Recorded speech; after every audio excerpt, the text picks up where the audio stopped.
बहुत संघर्ष किया है। उनके लोग नहीं जाते, उनकी पार्टी के लोग, उन्होंने जेलें भी काटी। मैं उनका कल भी सम्मान करता था और मैं उनका आज। नमस्कार मित्रों, कैसे हैं आप लोग? आशा करता हूं बहुत बढ़िया होंगे। दोस्तों, मेरा नाम पराग है और आप देख रहे हैं देसी पीएसपी ब्लॉग। आज हम बहुजन न्यूज़ पर ही बात करेंगे।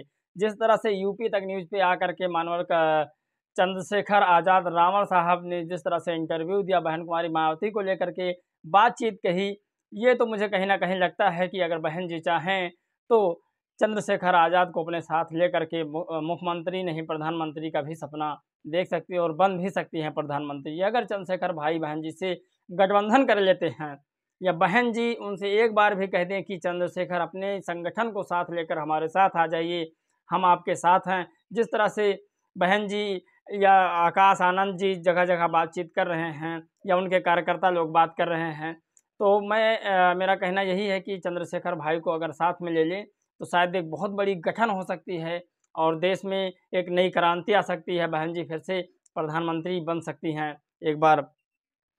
तो एक इंटरव्यू में चंद्रशेखर भाई ने कहा कि मैं बहन मायावती को अपना गुरु मानता हूं। आकाश आनंद भले ही इशारों में उन्होंने बात किया हो कि एक नौसखिया के बहकावे में मैं नहीं आ सकता या उनके कहने से मुझे कोई फ़र्क नहीं पड़ता, उन्होंने साफ साफ तौर पर बताया कि बहन जी मेरी गुरु हैं और ही थी और रहेंगी। उन्होंने ये भी बताया कि जिस तरह से काशीराम साहब मेहनत करते थे एक ज़माने में, ज्योतिबा फूले, माता सावित्रीबाई फूले मेहनत करती थी, इस समय में बाबा साहब अम्बेडकर मेहनत करते थे, काशीराम साहब मेहनत करते थे और बहन जी मेहनत अब कर रही थी। इसी तरह से मैं उनका सम्मान करता हूं। मेरा हमेशा उनके लिए सम्मानजनक बात निकलेगी, कभी अपमान शब्द बातें नहीं निकलेगी। और दोस्तों, जिस तरह से आकाश आनंद ने भीम आर्मी को छोटा शब्द कहकर इस्तेमाल किया था, वो कहीं ना कहीं गलत भी था, क्योंकि अम्बेडकर साहब और काशीराम साहब कोई भी थे, छोटे मोटे लोगों को ही लेकर के साथ में चला। ये बात चंद्रशेखर भाई ने बताई। मैं तहे दिल से शुक्रिया करना चाहूँगा यूपी तक वाले न्यूज़ का, जो जा कर के इंटरव्यू लिए।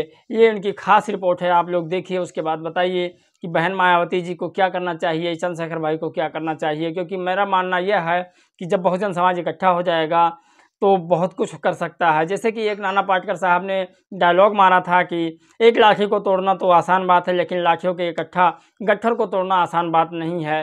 तो आपको यह रिपोर्ट दिखाते हैं, उसके बाद आप लोग से फिर मिलते हैं हम। नहीं जाते उनकी पार्टी के लोग, उन्होंने जेलें भी काटी।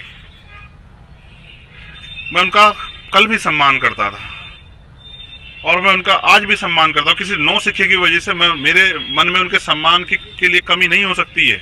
मैं आपसे कह रहा हूँ, इन्हीं छोटे लोगों को अपने पैरों पर खड़ा करने के लिए तो बाबा साहब अम्बेडकर ने लड़ाई लड़ी, अपने बच्चे कुर्बानी दी। मानवर काशीराम साहब ने अपना पूरा जीवन समर्पित कर दिया। छत्रपति साहू जी महाराज ने अपना राजपाट पूरा जो है उसमें ये समानता की लाइन खींच दी। इतना आरोप प्रत्यारोप सहे, अपमान सहा।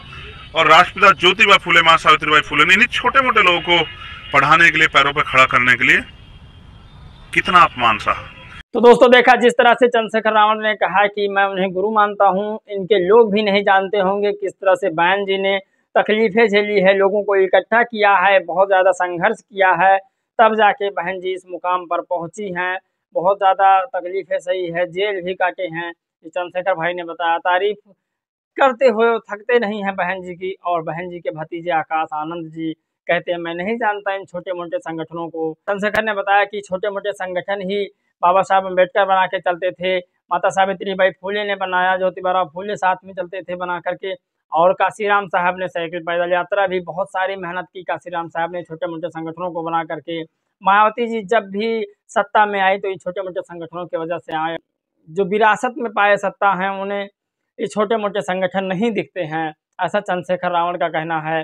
दोस्तों, आप लोगों को क्या लगता है कि इन चंद्रशेखर भाई को या छोटे मोटे संगठनों को बहन जी के साथ में आना चाहिए और बहन जी को भी एक बार कहना चाहिए कि आप हमारे साथ आइए, जो भी सीट होगी वो आपको भी मिलेगी, एक साथ में मिल करके हम काम करेंगे, एक देश को नई दिशा की ओर लेकर जाएंगे और देश में संविधान का राज लागू करेंगे। क्योंकि आपस में फूट पड़ने से ये सारे बिखरते जा रहे और संविधान की धज्जियां उड़ती जा रही है, देश में बहुत ज़्यादा अराजकता फैलता जा रहा है।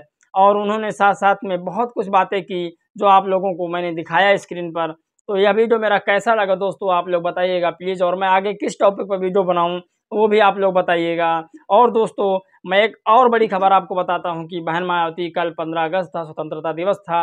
उस अवसर पर पूरे देशवासियों को बहन जी ने आज़ादी की बहुत बहुत बधाई दी है। तो दोस्तों बस इस वीडियो में इतना ही। मिलेंगे फिर कल एक और नए वीडियो के साथ, बहन जी के कुछ वार्तालापों के साथ, कुछ चंद्रशेखर भाई के वार्तालापों के साथ, कुछ देश के अन्य नेताओं के वार्तालापों बातों के साथ में। तब तक के लिए जय हिंद, वंदे मातरम।